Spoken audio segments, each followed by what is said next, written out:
el tema de hoy se llama Cuando la agonía se transforma en alabanza. Wow. Cuando la agonía se transforma en alabanza. La agonía. La agonía es una palabra como muy fuerte, ¿no? ¿No? Agonía. Y algunos quizá se sientan no identificados con la palabra. Agonía. La agonía es un dolor persistente. La agonía es como los últimos suspiros de fuerza. Los últimos suspiros en los últimos momentos. ¿Alguna vez usted se ha sentido como que en las últimas? Ya, no más. Yo me he sentido así muchas veces. Como que, ¿hasta cuándo? Sobre todo las personas que les gusta emprender muchas cosas, las personas que les gusta estar emprendiendo y que quieren alcanzar algo y que siempre tienen metas y que quieren lograr algo, se enfrentan mucho a estas cosas. Cuando tú no estás tratando de emprender algo personal, algo interno, alguna cosa. Emprender algo implica cambio, emprender algo implica movimiento, emprender algo implica muchas cosas, pero emprender no solamente se refiere a un negocio, se refiere a cualquier cosa. A bajar de peso, por ejemplo, es un emprendimiento. A escoger músculos, eso es un emprendimiento. Emprendimiento no solamente es un negocio. Ser mejor esposo es un emprendimiento. Ser mejor hijo, ser mejor pastor, ser mejor en algo. Y una de las tragedias más grandes que al ser humano le puede pasar es que ni siquiera esté pensando en mejorar en algo. Una persona que no emprende, pues no puede alcanzar, no puede conquistar nunca nada, porque siempre está sin emprender. Entonces, este tema, cuando la agonía se transforma en alabanza, es como una espada de doble filo, porque no solamente es para los que están en la agonía por emprender y no alcanzar o sentirse frustrados por lo que estén sintiendo, tratando de alcanzar lo que estén alcanzando, pero también una espada de doble filo porque también habla de cuando eso no sucede en tu vida, entonces hay algo que necesitas comenzar a emprender. Hay algo que necesitas cambiar. Hay algo que en ti, dentro de ti, que necesita cambiar para poder sentir la agonía. Yo no sé si yo sea masoquista. ¿Cuántos masoquistas hay aquí?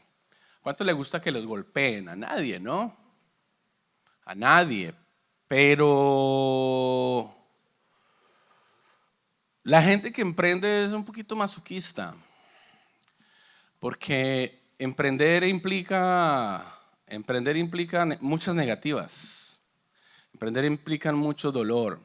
Emprender implica muchos fracasos. Emprender implica mucho desánimo, muchas tristezas, muchas cosas, muchos sentimientos, muchas emociones. Creer que lo estás logrando y de pronto se cree que lo tienes todo perdido. Estar en el cielo un día y 30 minutos después estar en el infierno. Yo no sé si alguien se identifica con eso. Y me refiero al infierno como en una situación totalmente diferente. En un momento te sentías el rey del universo, ya tenías tu vida organizada y en un segundo, perdí todo. Y eso se ve en muchos aspectos de la vida. Gálatas 6:9 dice, no nos cansemos pues de hacer el bien, porque a su tiempo segaremos si no desmayamos. Este versículo es muy importante, porque este versículo nos dice que nosotros nos cansamos de hacer el bien, porque no esperamos el tiempo donde vamos a cegar. El versículo dice las dos cosas. El versículo no solo dice que no nos cansemos de hacer el bien porque a su tiempo cegaremos, sino que también dice, en otras palabras, que nos cansamos de hacer el bien y no alcanzamos porque desmayamos. Y una de las cosas que no nos podemos permitir es desmayar. Dígale al que está a su lado, no puedes desmayar. No puedes desmayar. No puedes, no podemos desmayar.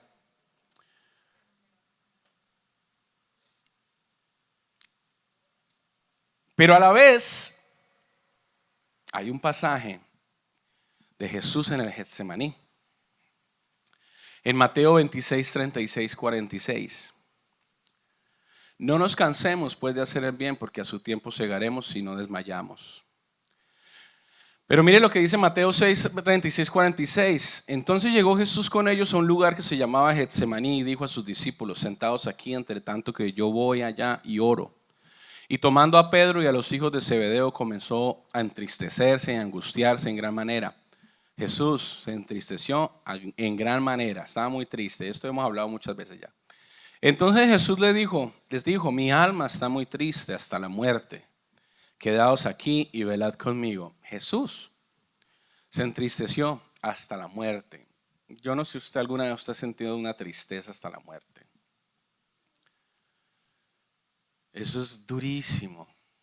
Una tristeza hasta la muerte es un vacío. Yo la he sentido. Es un vacío, una cosa que tú lo perdiste todo. Es una cosa que tú dices, no hay nadie que me pueda quitar esto. Y en esos momentos, pues cuando la gente toma decisiones, ¿no? Muchos pierden control, se quitan la vida, etc. Hasta la muerte, hasta ese nivel se sentía Jesús en ese momento. Y yendo un poco adelante, verso 39, se postró sobre su rostro y oró diciendo, Padre mío, si es posible, pasa de mí esta copa, pero no sea como yo quiero, sino como tú. Yo mientras leo esto, yo me pongo a pensar, yo, Jesús, pero yo me estoy tratando de meterme yo allí. Y yo, en una situación de esas, que la he vivido muchas veces, mi impotencia es gritar. Como usted no se imagina, yo hablo duro, pero yo pego un grito y yo me voy me monto al carro y yo y empiezo a pegar todo de la rabia, de la impotencia que a mí me da. De estar en esa situación, en esa desesperanza, que no puedo controlar. No puedo controlar y me siento hasta la muerte, pero por dentro yo quiero seguir peleando. No me quiero rendir. Jesús se postró a tierra y oró. Es lo opuesto a lo que yo muchas veces he hecho. Y yo he gritado, pero quizá usted ha hecho otra cosa. No sé qué. Lo mío, por mi carácter, es gritar muy duro y empezar a pegar a lo que me encuentro por ahí.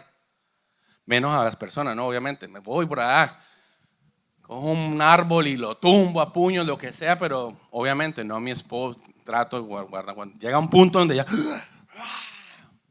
parece un que me ven, dice, el tipo está loco. Eso lo hago cuando nadie me ve. Pero es esa impotencia, de esa rabia, es esa... ¿Tú alguna vez me has visto así alguna vez? Sí. Sí, no, es que es canijo, dicen los mexicanos. Jesús se fue a orar. Jesús oró. Otros buscan pornografía, otros se esconden, otros van buscando comida, otros le pegan a la mujer, maltratan a la gente, maltratan a los empleados, se desquitan con otros, lo que están sufriendo ellos lo ponen esa carga, ese peso sobre otras personas. O sea, hay muchas maneras, y todas son iguales de pecaminosas. O todas ellas son igual de desalineadas y fuera de tono. Todas. No hay una que sea mejor que la otra. Pero Jesús, en ese momento, dice que el velad y orad. Dice en el verso, pero no sea como yo quiero, sino que como tú. Eso es muy duro. No sea como yo, sino como tú. Piensen lo que las palabras de Jesús. Piénselas, por favor. Pensémoslas. Jesús está diciendo, no sea como yo, sino como tú. Y cuando yo me frustro y me enojo, yo quiero seguir siendo como yo. Y tomo aire para seguir en las mismas. Y boto todo para soltarme. Me tomo un café con azúcar y listo. Seguimos adelante a lo que sigue. Jesús se tira al piso, ora y dice, Señor, si es posible, pásame esta copa, pero hágase tu voluntad y no la mía. A esa conclusión tenemos que llegar todos. Señor, que se haga tu voluntad y no la mía. Ahí tenemos que llegar. Verso 40, vino luego a sus discípulos y los halló durmiendo. Y dijo a Pedro, ¿así que no has podido velar conmigo ni una hora? O sea, yo me imagino, ¿no? ¿En serio, Pedro? ¿No has podido orar ni una hora, brother? Me imagino, ¿no? Que así le hablaría si él fuera como hablamos nosotros, ¿no? Hey, bro, what's up, bro? ¿No puedes tener una hora? ¿Qué pasa, bro? Vela y ora para que no entres en tentación. ¿Tentación de qué? ¿Cuál es esa tentación de la que Jesús está hablando allí? Escuche y dígalo después de escucharlo. De hacer mi voluntad y no su voluntad. Orad y velad y orad para que no entréis en la tentación de terminar haciendo tu voluntad, no la voluntad de Dios. La pregunta que nos tenemos que hacer es, ¿cuántas veces has hecho tu voluntad y no la voluntad de Dios? Y termina diciendo, el Espíritu está dispuesto. En otras palabras, él está diciéndole a Pedro, dentro de ti, lo dijo Pablo en Romanos, dentro de ti está ese deseo en el Espíritu de hacer el bien. Pero encontramos una ley dentro de nosotros que queriendo hacer el bien, terminamos haciendo el mal. Eso le está diciendo Jesús a Pedro, en otras palabras. Pero la verdad, el Espíritu está dispuesto, pero la carne es débil. Por eso, orad y velad. La oración y la vigilia, velad, la oración, el ayuno, la vigilia, estas disciplinas espirituales tienen una dirección, tienen un objetivo en nuestras vidas. Es fortalecernos en la tentación. La tentación no es solo, me voy a comer eso, me voy a acostar con eso, voy a mirar esto. No es solo eso, es hacer tu voluntad. Ese es el punto de caer en la tentación. Que en la tentación es caer a hacer lo que realmente yo quiero hacer, pero es lo que Dios quiere que hagamos. Y ese es el verdadero punto. Eso resume todo el problema. Lo descomplica porque nosotros lo complicamos mucho con nombres, con definiciones, con situaciones. No, pero es que lo que está haciendo es, no, pero es que él hizo esto. No, al final todo se resume en esto. Hacer tu voluntad y hacer mi voluntad, pero no la de Dios. Y esa es la tentación a la que todos nos estamos enfrentando a diario. A hacer nuestra voluntad, lo que a nosotros nos da la gana.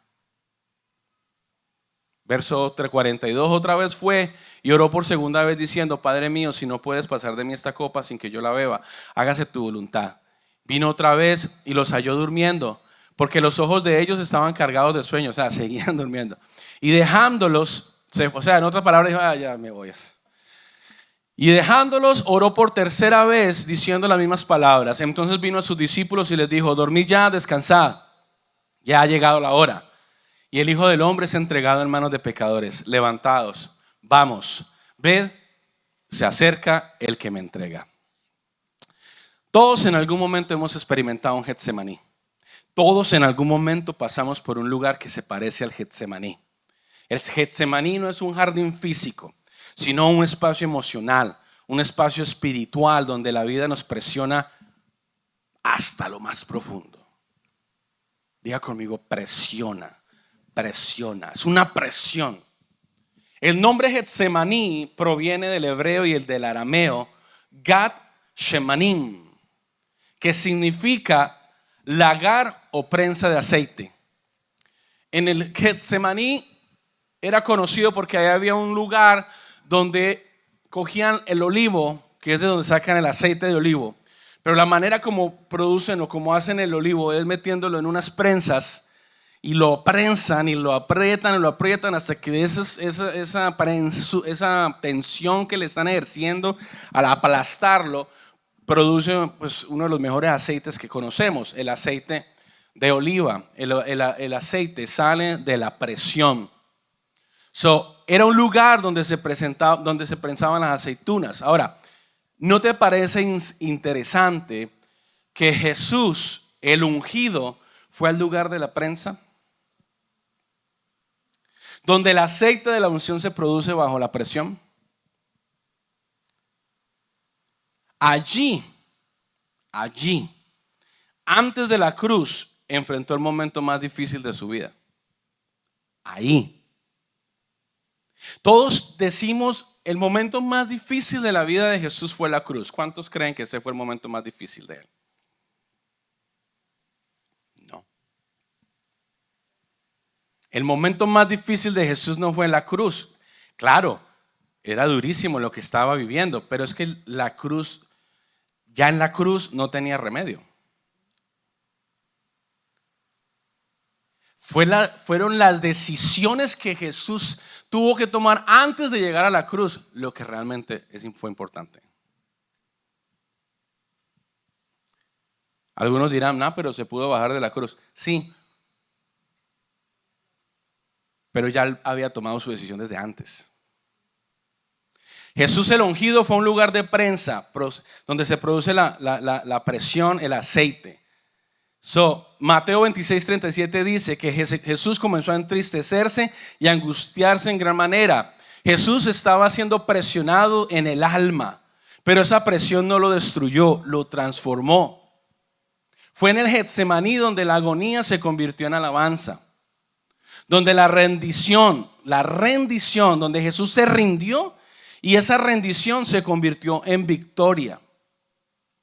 Henry Nouwen dijo, Jesús no fue librado del sufrimiento, pero sí fue fortalecido para atravesarlo. El Getsemaní no es el lugar donde Dios te abandona, sino donde Dios te alinea. Donde tus lágrimas se convierten en oración y tu miedo se convierte en fe. Es ahí donde tu historia comienza a ser redirigida. Muchos quieren la unción, pero pocos quieren pasar por la prensa. Y no es el periódico, sino por la prensa. La prensa no es un castigo, pero sí es el proceso que revela lo que hay dentro de ti y de mí. Hace 8 días les dije, el COVID nos mostró quiénes éramos tú y yo. El COVID nos reveló, en todas las iglesias del mundo se reveló realmente quién y qué había en el corazón. La prensa no es castigo, la prensa es el proceso que revela lo que hay dentro. Solo cuando el alma es presionada es cuando sale un aceite puro.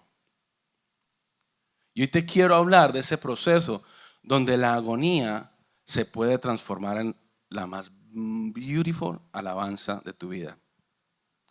Y te quiero regalar el primer punto. Basados en esta historia de Jesús, cómo tú y yo podemos pasar del miedo a la valentía. Jesús no fingió ser algo. Él no fingió ser fuerte. Él no fingió en ningún momento. Él nunca le mostró a sus discípulos: yo sí soy macho, yo sí soy fuerte. A ver, que yo sí voy para las que sea. Pedro sí. Pedro sí era yo. A ver, que yo sí. ¿Dónde? ¿A quién? Y cortaba orejas y era el Mesías. Jesús nunca fue así. Sí. Hizo algo contrario en Mateo 26:38. Mi alma está muy triste hasta la muerte.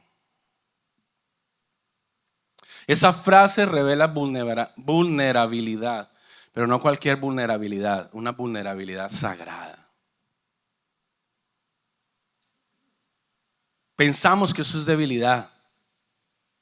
Pensamos que cuando escuchamos a una persona que dice: no, me siento muy mal, me siento muy triste. No. Pensamos que eso es que esa persona es una floja, qué pereza, tan flojo siempre es. No, eso refleja vulnerabilidad. En la vida de Jesús fue vulnerabilidad. Jesús, el Hijo de Dios, no reprimió su angustia, la transformó a través de la oración. Mientras Pedro, Juan y Jacobo dormían, Jesús oraba. Jesús tenía un diálogo con su Padre. El miedo a Jesús no lo paralizó, lo empujó hacia la presencia de Dios. C.S. Lewis dice: el coraje no es simplemente una de las virtudes, sino la forma en que se prueban todas las demás. El coraje no es simplemente una de las virtudes, es sino la forma en que se prueban todas las demás. El coraje, la valentía. Valentía no es ausencia de miedo, es la decisión de obedecer a pesar del miedo. Jesús sabía que el camino lo llevaría a la cruz y aún así se mantuvo firme. Cada uno de nosotros enfrenta su propio Getsemaní. Cuando tienes que decir la verdad, aunque te cueste una relación, aunque te cueste lo que sea. Cuando tienes que decir algo, entregar algo. Cuando decides mantenerte íntegro en tu trabajo, aunque todos hagan trampa. Cuando eliges perdonar a alguien que te hirió profundamente, cuando nadie perdona. En esos momentos, el miedo grita, la rabia, evita el dolor. Pero el Espíritu Santo, como en Jesús, arrodillado y postrado delante de Dios, dice, susurrándote: confía, yo estoy contigo. Confía. Mario Alonso Puig dice, a mí me fascina este señor, ustedes tienen que escucharlo, porque las cosas que enseñan son espectaculares. El coraje nace cuando te conectas con algo más grande que tu miedo. El coraje nace cuando te conectas con algo más grande que tu miedo. El coraje nace cuando te conectas con algo más grande que tu miedo. Jesús se conectó al plan eterno de salvación.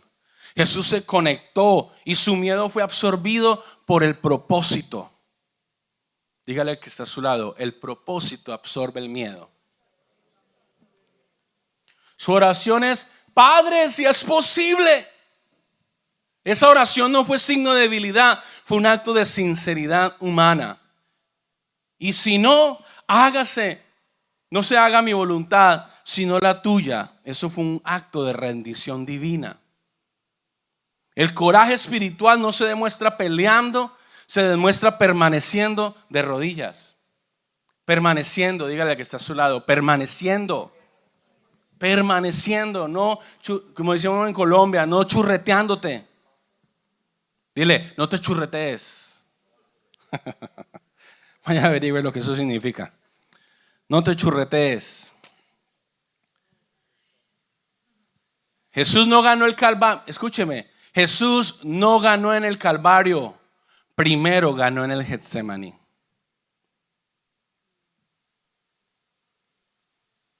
Habrá alguno que: pastor, y usted está minimizando la muerte de Cristo en la cruz del Calvario, está haciendo herejía, ¿qué es lo que está hablando? No, yo no estoy negando el poder de la resurrección de Cristo, pero es que la resurrección de Cristo sucedió antes de que Cristo la crucifixión de Cristo sucedió antes de que Él fuese crucificado. Cuando alguien se va a la iglesia, no se fue ese día, hace tiempo se había ido. Cuando su marido la deja, no la dejó ese día. Ya hacía 1 año, 2 años a tomar la decisión de dejarla. Hace rato la había dejado. Por eso cuando lo deja y, con una facilidad. Y el que escucha dice, ¡ay, me dejó! ¿Pero cómo? Pero él lo siente, claro, porque para él es nuevo. Pero esa persona lleva años, meses pensando eso en su mente. Ya había tomado la decisión hacía mucho, mucho tiempo. La victoria de la cruz comenzó en una oración bajo la luna. Bajo la luz de la luna.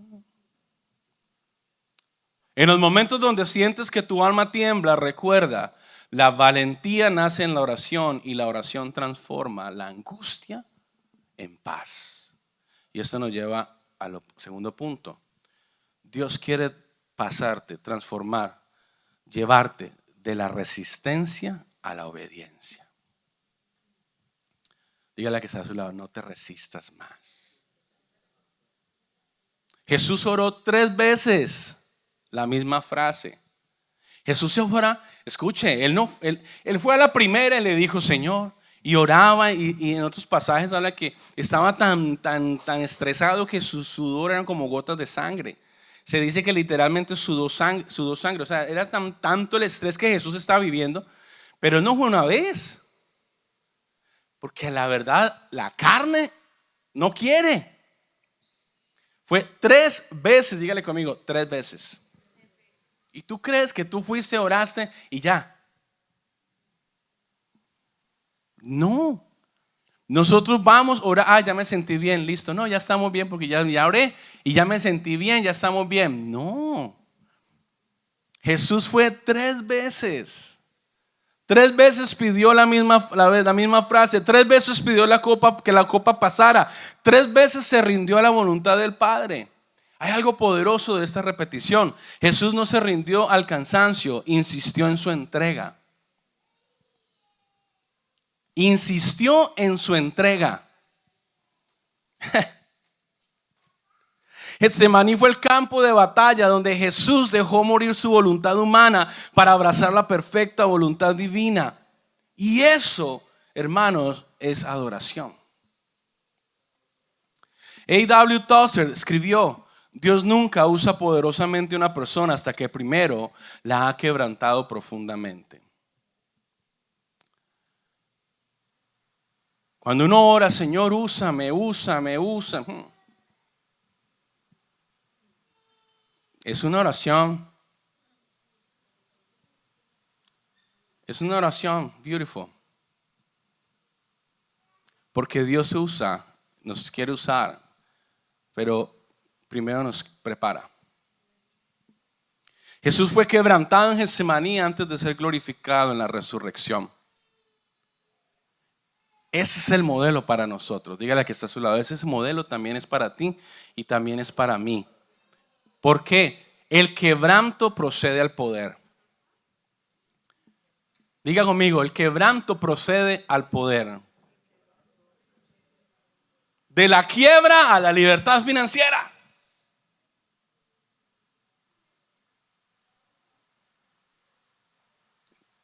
Estúdielo, mírenlo. Es una situación, es real.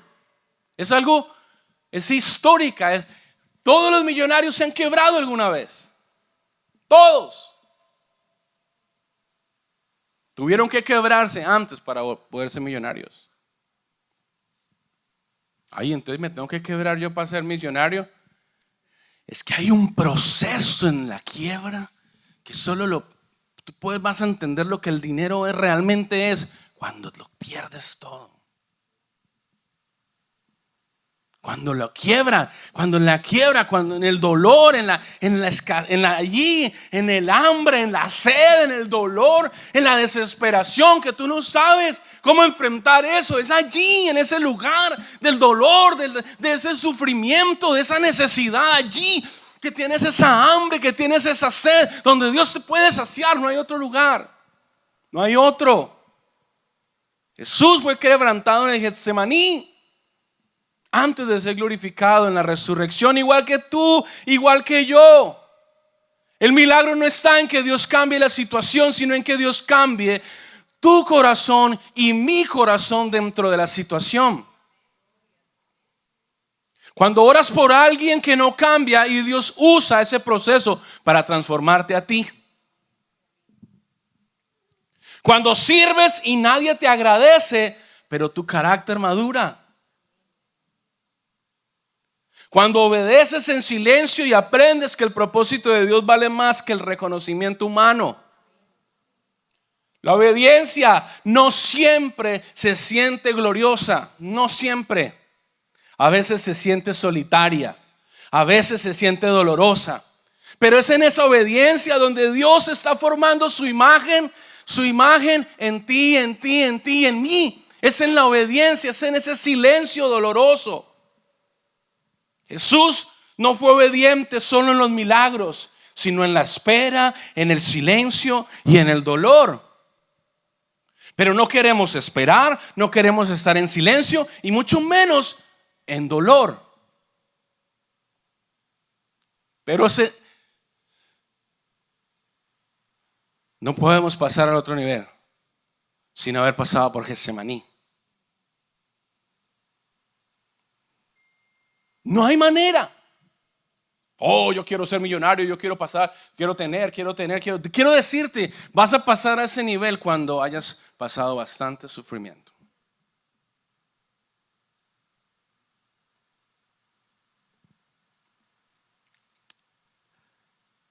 Obedecer a Dios cuando todo va bien es fácil. Pero obedecer cuando nada tiene sentido, eso es fe.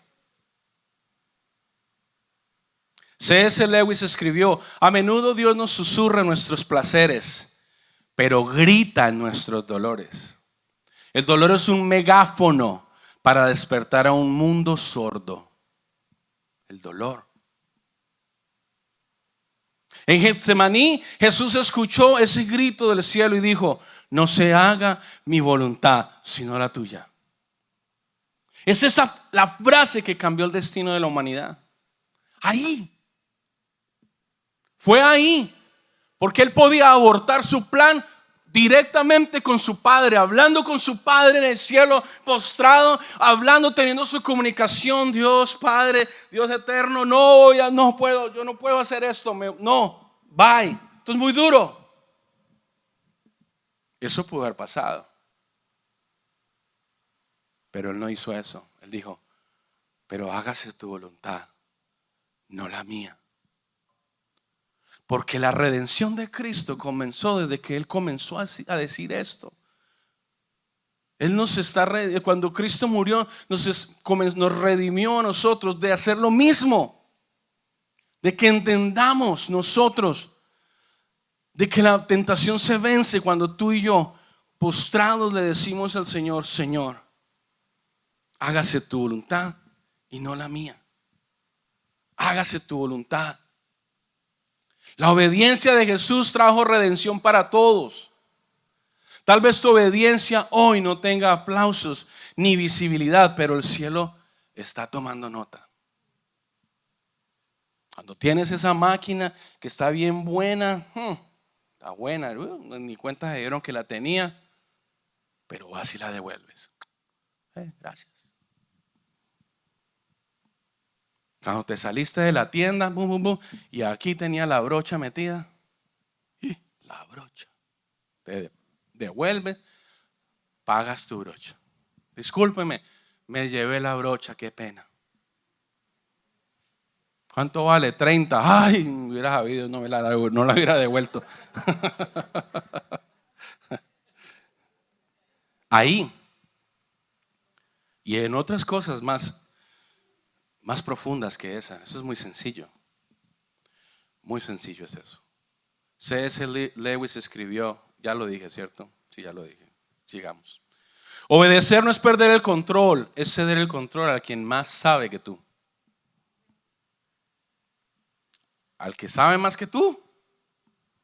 Eso es obedecer. Entregar el control al que sabe más que tú. Señor, yo no sé. Dale tú. Ya, dale. Me someto. Ahí está tu iglesia. Todos esos. Te lo entrego. Hazlo tú. Mis hijos, no puedo. En fin, no puedo. Hace unos años atrás llegó un punto en mi vida donde yo insistía en algo, yo insistía,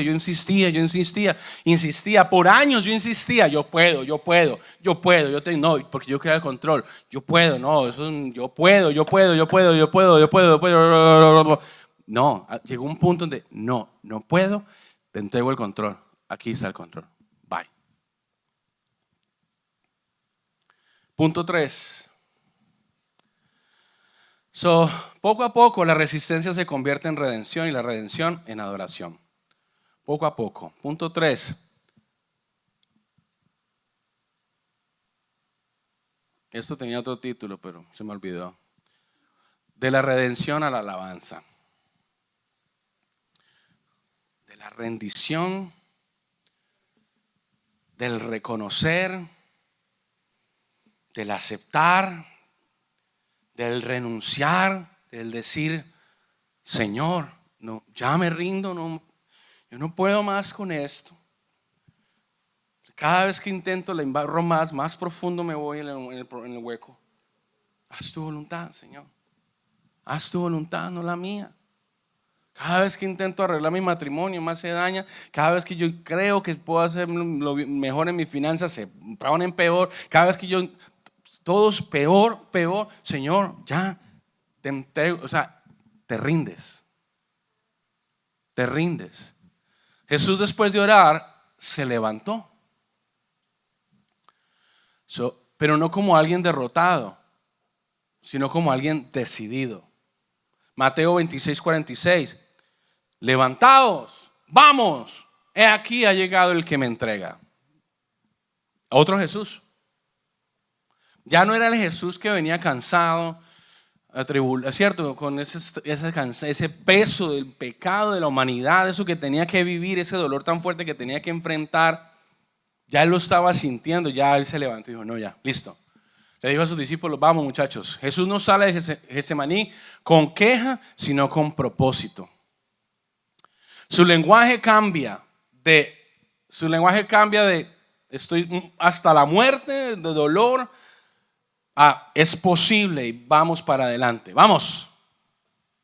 Let's go. Como dirían en inglés, shop. Vamos. El Getsemaní no le quitó fuerza. Getsemaní le dio dirección.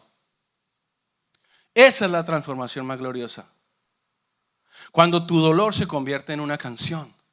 Cuando tu llanto se convierte en una declaración. Cuando tu herida se convierte en una adoración. La verdadera alabanza no siempre se da en el templo con música. A veces se da en el silencio del dolor, en la agonía, cuando le dices a Dios, aún así te adoraré. Con todo y eso te adoraré, Señor. Aquí estoy. Mas Lucado dice, Dios convierte las lágrimas en lentes para que podamos ver su propósito más claramente. Dios convierte las lágrimas en lentes para que podamos ver su propósito más claramente. Cada lágrima en tu Getsemaní es aceite que prepara una nueva unción. Cada oración en tu quebranto está produciendo vida. Hace muchos años atrás, algunos años atrás, mi pastor me dijo, estábamos orando, situaciones, etcétera. El pastor me dijo, necesitas ser quebrantado ese corazón, Oscar. Es quebrantar ese corazón. Y yo estaba así, me acuerdo, yo estaba así, hablando así. Y serio, me notaba por encima. Dios va a quebrantar ese corazoncito. Pero cuando ese corazón sea quebrantado, va a salir un aceite maravilloso. Pero tu corazón necesita ser quebrantado para lo que Dios quiere hacer. Oh, sorpresa, cuando vino el quebranto, qué duro fue. Yo pensaba que yo podía aguantar cualquier cosa. yo pensaba, todavía pienso a veces que yo aguanto muchas cosas. Yo eso, lo que venga, agarro, lo que sea, hágale. Sin miedo, yo no. No, duro. Dios me quebrantó, duro, muy duro. Pero del quebranto vino algo maravilloso. Vino una nueva alabanza. Vino un cántico nuevo, vino una adoración. Mi oración fue diferente. Cuando tú y yo oramos en medio del duelo, cuando cantamos, aunque la respuesta no haya llegado, cuando servimos aunque estemos cansados, cuando nuestro corazón llora pero nuestra boca declara, tú sigues siendo bueno. Esa es la alabanza genuina. Porque la alabanza más pura no nace de la abundancia. La alabanza más pura nace del quebranto. Charles Spurgeon dijo, la paciencia es el esfuerzo heroico de un alma que sigue confiando cuando todo parece perdido. Y aquí hay personas que están sufriendo, que han sufrido. O por ellos o por lo que le pasa a otra persona, pero sufren por dentro. Un dolor.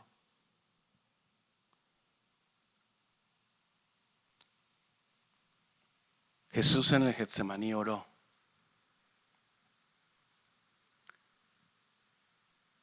Jesús en el Getsemaní hizo su acto de alabanza y de adoración más. Su rehearsal, cuando uno toca en la alabanza y hace rehearsals, que vamos a empezar a hacer rehearsals, prácticas. Hay momentos donde estamos en el rehearsal, haciendo la práctica, que sale una adoración más bonita, más preciosa que la del domingo. Bueno, el sacrificio de Cristo fue el acto supremo de adoración, de glorificación al Padre. Cristo glorificó al Padre. Eso fue el acto de sacrificio, el Cordero sacrificado, Jesús.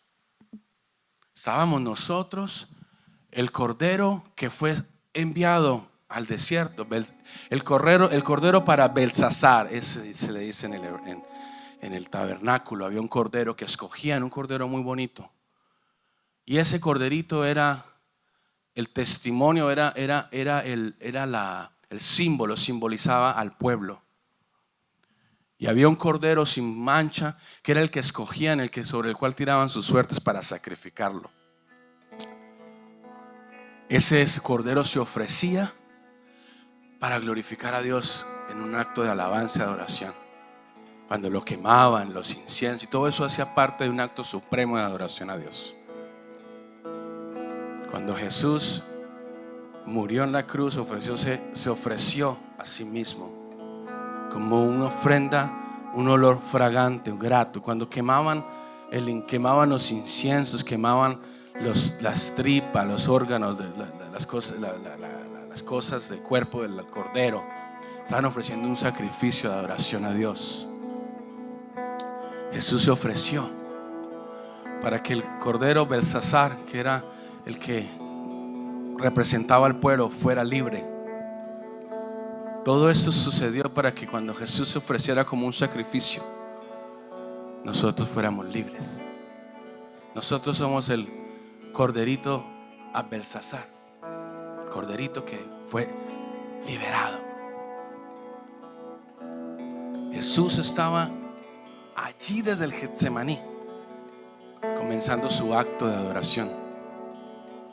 En el huerto de la angustia, ese lugar se convirtió en la puerta del triunfo.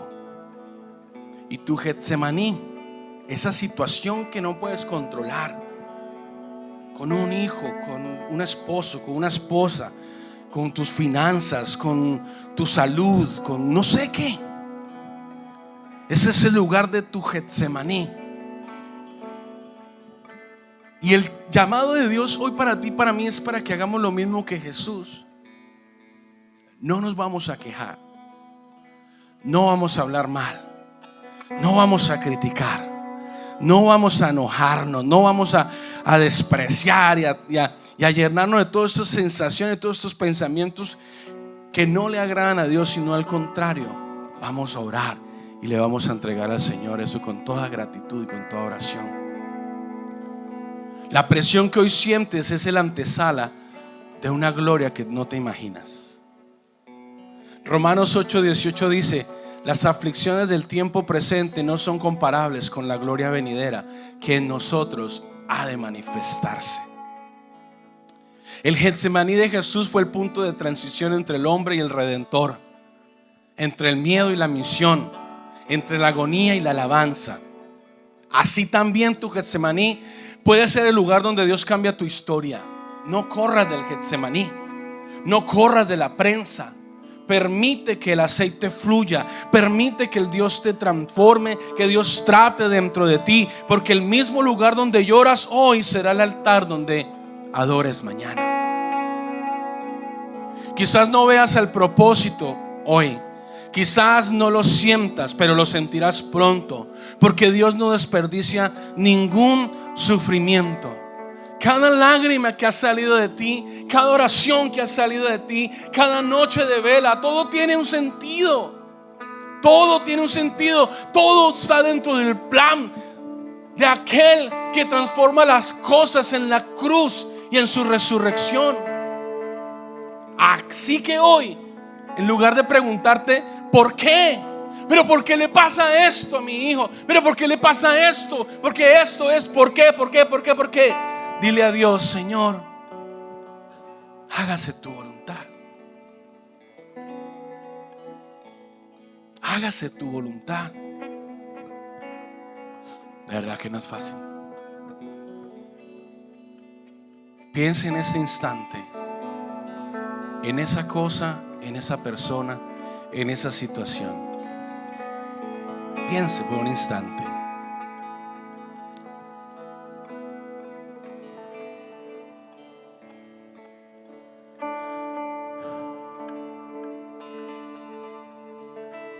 Todo lo que nos pasa en nuestras vidas tiene el potencial de obrar para bien. Todo. Para los que aman a Dios, todas las cosas le ayudan a bien. Que eso que usted está viviendo, que eso que usted está sintiendo hoy, obre para bien. Que salga algo bueno de eso que usted está viviendo. Porque la prensa, el Getsemaní, tiene una función: sacar de ti aceite, unción. Unción. Mira al que está a tu lado y dile: te veo lleno de aceite. Te veo lleno de aceite. Dile al que está a tu lado, dile: te veo lleno de aceite. Te veo lleno de aceite.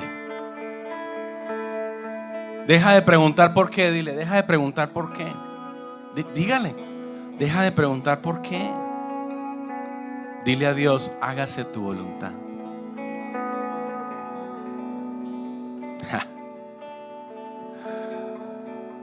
No es fácil. No es fácil. Quiero decirle que el Getsemaní no es un castigo, es preparación. Diga conmigo: lo que estoy viviendo es preparación.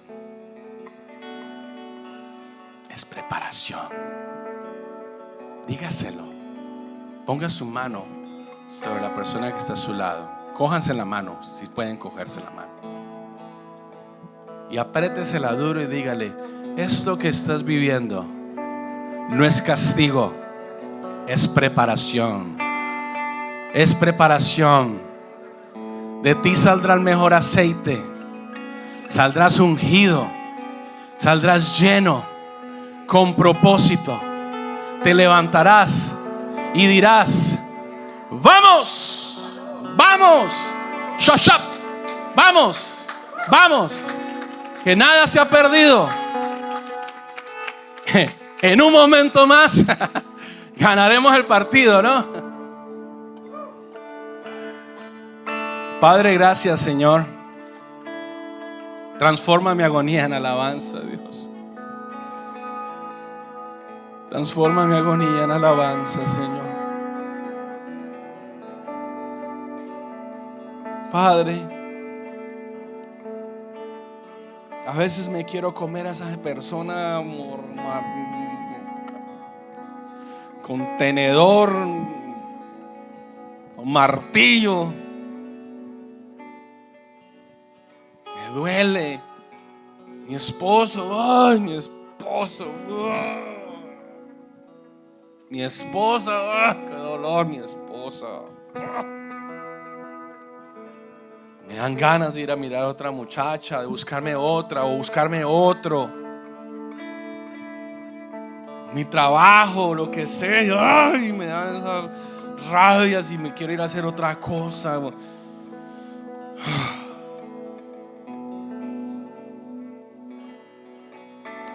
Gracias porque sé que no me dejas solo en el Getsemaní. Gracias porque el mismo Jesús que lloró en el huerto es el que hoy intercede por mí, sentado a la diestra del Padre. Jesús en esta hora intercede para que tu fe y mi fe no decaigan. Hoy vengo a ti con mi carga. Hoy vengo a ti con mi miedo.